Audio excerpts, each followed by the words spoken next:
kahintang sa panahon ng latest news. Daron sa tuloy niyang Pag-asa Mactan, pinagi ni Sir Mark Gales. Sir Mark, may butag. May bunta, Sir Ariel, sa itong mga suliting paminaw, ng latest update. Bahin sa krip na sa itong panahon, karong adlaw. Wala nag-apekto ang shear line sa dakong bahin sa Kabisayaan. Ingon man dito sa may Southern Luzon. Samtang ang Northeast Monsoon o amihan, padayon po nagapasulabi sa nahibiling bahin sa Luzon. And para karong adlaw, diri sa Visayas, padayon na mga sinati sa madag-umon na kalangitan nga naay taas nga tsansa sa mga katag ng mga pag-uwan pagpurungtog kilat gumikan sa shear line. Para sa krip na sa hangin o sa kadagatan diri sa Kabisayaan, tayon tayo mga sinati sa kasarangan ito na sa kusog na buhuro sa hangin nga gikan sa amihan ng silangan diin ato ang kadagatan aduna po'y kasarangan ito na sa Baloron na kahimtang.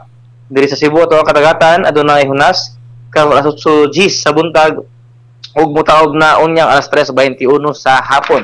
Temperatura karong adlaw naa sa 25 adto na sa 30 degrees centigrado. Ato nga kaning adlaw musilak do alas 6 sa buntag ug mosalop na unyang alas 5:53 sa hapon.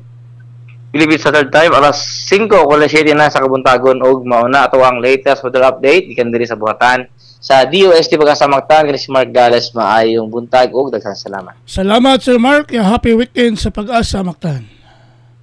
Okay sir, good morning.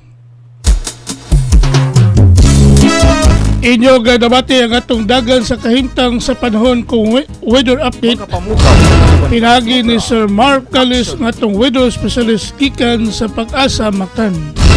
Nga naghatod sa atong dagan sa kahimtang sa panahon nining adlaw nga Biyernes pitsa 21 bulan sa Pebrero tuig 2025. Salamat kayo ni Sir Mark Gales o mayong buntag sa Pag-asa Mactan. Sa'yo sa kabuntago